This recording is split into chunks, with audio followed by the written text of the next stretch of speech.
김민재가 꿈을 이루는 역사적인 경기가 펼쳐졌습니다.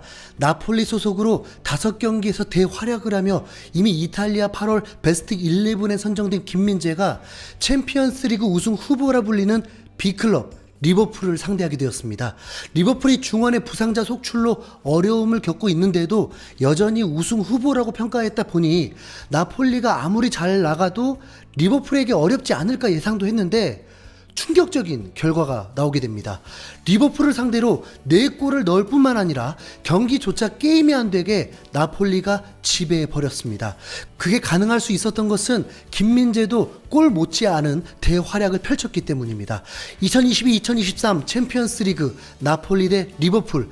전반 시작 때부터 나폴리는 공격을 퍼붓더니 전반 5분 만에 나폴리의 슈팅이 밀러의 팔에 맞았다면서 핸들링 반칙으로 페널티킥을 얻게 되는 변수가 발생합니다. 지엘린스키가 손쉬운 득점을 하면서 1대 0으로 앞서 나갔는데 이제 좀 김민재를 보려고 하는데 김민재 쪽, 살라 쪽은 볼이 잘 가지도 않습니다. 그러다가 갑자기 또 상황이 발생합니다.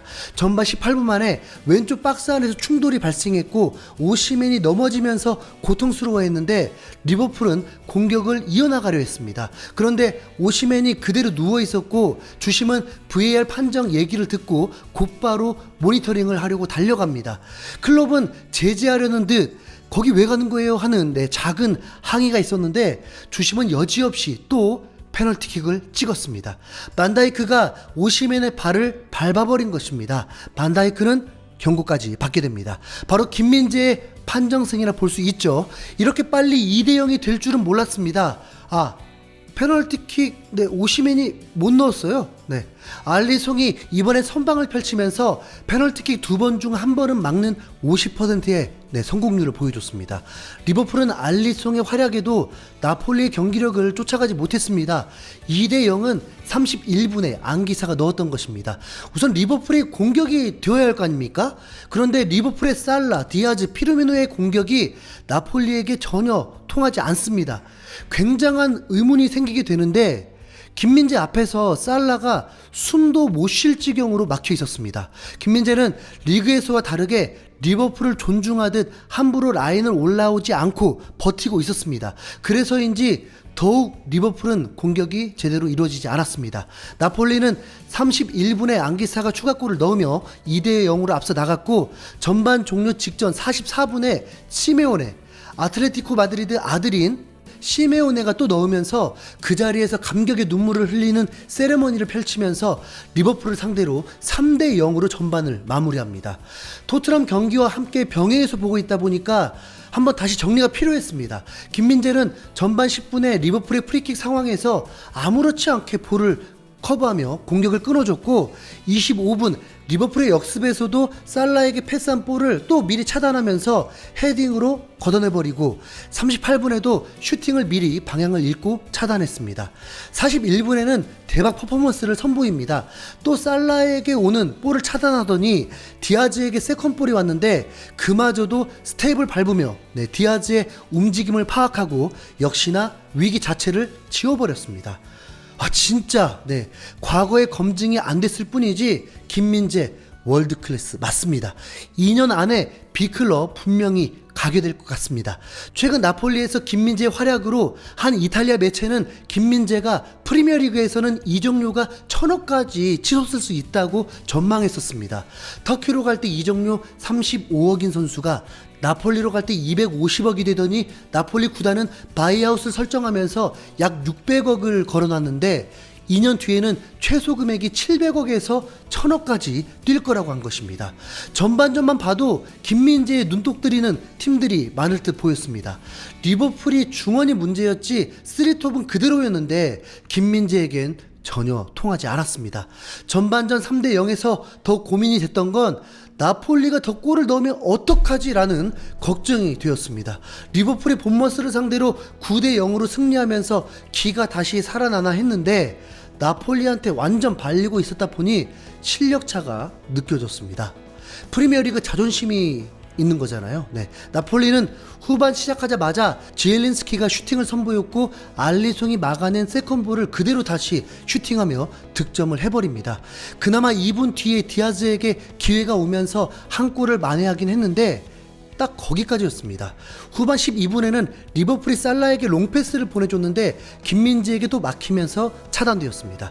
살라가 월드 클래스라고 불리는 이유가 얘도 무지하게 빠르다는 건데, 그러니까 역습을 하려고 롱패스를 찔러주려 하는 거죠. 근데 김민재하고 동시에 뛰는데 전혀 스피드도 밀리지 않고 어깨로 살짝 쳤는데 살라가 툭 튕겨져 버립니다. 네. 그 순간 살라는 아무렇지 않으려 했지만 김민재를 다시 쳐다볼 수밖에 없었습니다. 김민재 팬이라면 이 장면도 하이라이트로 꼽을 수 있겠네요. 살라가 3년 재계약을 했는데 와, 반다이크와 김민재 포백을 추천하지 않을까요? 네. 실제로 경기 전 양팀 베스트 11에 반다이크와 김민재가 나란히 있었습니다. 리버풀이 무너진 이유 중에 하나가 미드필더들이 압박을 할 능력이 안 되다 보니 간격들이 벌어지고 그로 인해서 수비수들이 부담이 커지면서 센터백 고메즈가 형편없는 수비수였다는 것입니다. 그래서 반다이크도 커버를 해야 할 곳이 많다 보니 수비가 완전 무너졌습니다. 리버풀 공격수들도 김민재를 만나고 싶지 않을 것입니다. 살라는 후반 17분 만에 조타와 교체가 되었고 거의 동시에 우루과이 스트라이커 누네스도 피르미누 대신 출전하게 되었습니다. 김민재가 아찔했던 상황이 있었는데 누네스가 투입 5분 후에 기회가 왔습니다. 그리고 누네스와 김민재가 맞붙었습니다. 누네스가 위치 선정을 잘 잡고 커버했는데 김민재도 머리를 잘 써서 위치 선정을 잘 했습니다. 문제는 누네스가 방향을 전환했고 김민재가 미끄러지면서 당할 뻔했는데 넘어지면서도 기어서 조금이라도 더 위로 올라가려 하면서 누네스의 슈팅을 몸으로 막아냈습니다. 자, 이런 걸 투지라고 하죠. 네. 81분에는 더 미친 활동량을 보여줍니다. 후반 끝자락 리버풀을 상대하기 때문에 체력적으로 지칠 수밖에 없었는데 김민재가 누네스를 마크하면서 이곳에서 누네스를 지워버리더니 바로 반대 방향으로 볼이 날아가는데 그마저도 다시 쫓아가서 수비를 커버해주면서 위기 자체를 만들지 못하게 해줬습니다. 김민재를 응원하는데도 제가 다 숨이 막히더라니까요. 리버풀은 이렇게 공격이 되지 않고 무너지고 말았습니다. 클롭 감독은 충격을 금하지 못했음을 인터뷰를 통해 고백합니다. 정말 받아들이기 어렵다. 경기 결과에 대해 설명하는 것은 그리 어렵지 않다. 2번의 페널티킥을 내줬고 나폴리는 좋은 경기를 했다. 우리는 그러지 못했다. 왜 이런 일이 벌어졌는지 당장 이야기할 수는 없을 것 같다. 생각할 시간이 필요하다. 마치 거친 쿠키를 억지로 먹어야만 하는 상황 같다. 3일 뒤에 또 경기가 있다. 울버햄튼이 이 경기를 봤다면 웃음을 참지 못했을 거다. 팀으로서 경기하지 못했고 모든 부분에서 개선이 필요하다.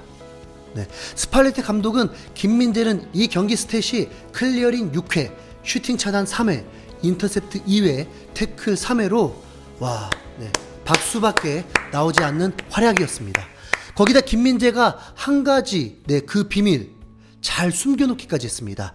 골 넣는 수비수라는 거 말이죠. 네. 리버풀이 홈에서는 쉽게 공격적으로 하지 못할 텐데 그럼 김민재 빌드업과 슈팅도 헤딩슛도 볼 수 있을 것입니다. 앞으로 김민재에 대해서는 의심하지 마십시오. 이대로면 카타르 월드컵 때 대활약도 기대해 보겠습니다. 아직도 완이 벙벙합니다. 월드 클래스 김민재 파이팅!